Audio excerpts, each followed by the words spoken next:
ఇందిరా సౌర గిరిజల వికాసం తెలంగాణ గిరిజన రైతులకు వరం. దక్షిణ తెలంగాణలో కొండలు, పీఠభూముల మధ్య ఉన్న అమరాబాద్ అటవీ ప్రాంతంలో గిరిజనులు ఏండ్లుగా నివసిస్తున్నారు. సీజన్ల వారీగా అటవీ సేకరణ, పశు పోషణ, పరిమిత వ్యవసాయంపైనే ఆధారపడి జీవనం సాగిస్తున్నారు. 2006లో ఆమోదించబడిన scheduled tribes and other traditional forest dwellers recognition of forest rights act ద్వారా ఈ ప్రాంతంలోని చెంచు, ఇతర షెడ్యూల్డ్ తెగలకు అటవీ భూములపై హక్కులు లభించాయి. అయితే సాగునీటి సౌకర్యాలు, విద్యుత్తు లేకపోవడం వల్ల ఈ భూములపై సాగు చేయడం కష్టంగా మారింది. దీంతో చాలా మంది గిరిజన రైతులు వర్షాధార వ్యవసాయంపై ఆధారపడుతున్నారు. దశాబ్దాలుగా పోడు సాగు చేసేందుకు విద్యుత్ సౌకర్యం కోసం ఎదురు చూస్తున్నారు. పంట దిగుబడులు రాక తక్కువ ఆదాయంతోనే జీవితాలను నెట్టుకొస్తున్నారు. ఆధునిక సాగునీటి మౌలిక సదుపాయాలు అందుబాటులో లేకపోవడం వల్ల వారి భూములు నిరుపయోగంగా మారాయి. ఈ సమస్యల్ని అధిగమించడానికి గౌరవ సీఎం శ్రీ రేవంత్ రెడ్డి గారు, గౌరవ డిప్యూటీ సీఎం భట్టి విక్రమార్క గారు సరికొత్త పథకానికి శ్రీకారం చుట్టారు. సౌరశక్తిని ఉపయోగించి గిరిజన రైతులకు ఉచిత విద్యుత్ సరఫరా చేసేందుకు ఇందిరా సౌర గిరిజల వికాసం పథకాన్ని రూపొందించారు.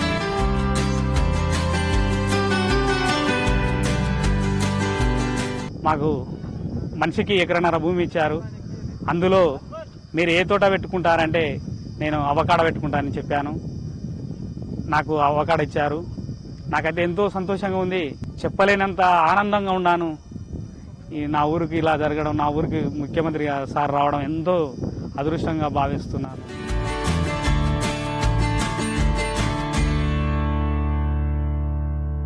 మాకు ఈ బోర్లు వేయడం కానీ, పంట మొక్కలు పెట్టించడం కానీ ప్రతి ఒక్కటి మాకు దగ్గరుండి అన్ని చేయిస్తున్నందుకు మేము చాలా ఆనందంగా ఉన్నాము. సార్కు ఎల్లవేళలా మా పిల్లలతో సహా అందరం రుణపడి ఉంటాము.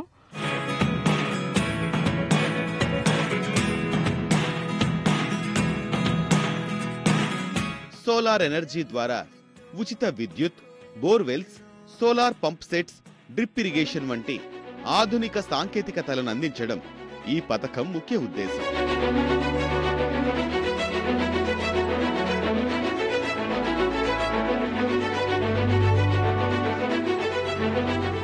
నాకు ఎకరాన్నర భూమి ఉంది. అక్కడ బోర్ వేశారు, మామిడి చెట్లకు రాపించుకున్నా. నేను చాలా సంతోషంగా ఉంది సార్. నాకు సోలార్ సిస్టమ్ కూడా వచ్చింది.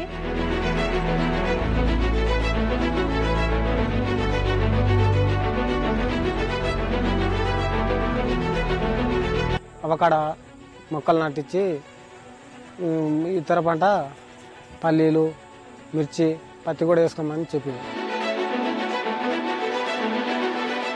రాబోయే 5 ఏండ్లలో 12,600 కోట్ల రూపాయల బడ్జెట్తో 6 లక్షల ఎకరాలకు సాగునీటి సౌకర్యం కల్పించి 2.1 లక్షల గిరిజన రైతులకు లబ్ధి చేకూర్చాలని లక్ష్యంగా పెట్టుకున్నారు.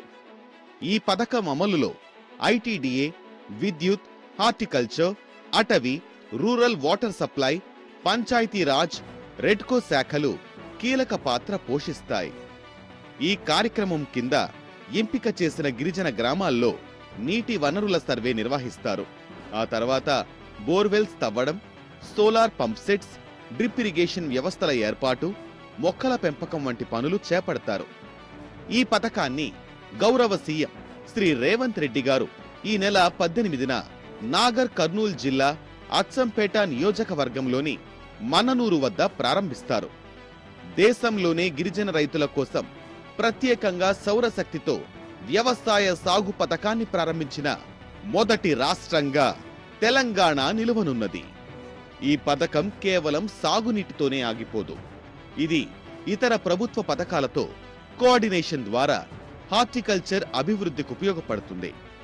గిరిజన రైతులు ఆయిల్ పామ్, మామిడి, డ్రాగన్ ఫ్రూట్, బత్తాయి, నిమ్మ, వెదురు, అవకాడో, కొబ్బరి వంటి పంటలు పండించేలా ప్రోత్సహిస్తుంది. డ్రిప్, స్ప్రింక్లర్ వ్యవస్థలతో భూగర్భ జలాలను సంరక్షించడంతో పాటు రైతులు స్థిరమైన వ్యవసాయ పద్ధతులు పాటించేలా తోడ్పడుతుంది. గిరిజన రైతులకు కేవలం సాగునీటి సౌకర్యాన్ని మాత్రమే కాకుండా స్థిరమైన ఆర్థిక అభివృద్ధిని, సామాజిక సాధికారతను కూడా అందిస్తుంది. సౌరశక్తి ఆధారిత వ్యవస్థల వినియోగం ద్వారా పర్యావరణ పరిరక్షణకు కూడా ఈ పథకం ఉపయోగపడుతుంది. ఈ కార్యక్రమం గిరిజన సమాజానికి కొత్త ఆశలను, అవకాశాలను తీసుకురానున్నది. మొత్తంగా ఇందిరా సౌర గిరిజన వికాసం పథకం తెలంగాణ గిరిజన రైతులకు ఒక వరంగా మారనుంది. ఈ పథకం వారి జీవనోపాధిని మెరుగుపరచడమే కాకుండా తెలంగాణ రాష్ట్రాన్ని సుస్థిర వ్యవసాయం, పునరుత్పాదక ఇంధన వినియోగంలో ముందంజలో నిలపనున్నది.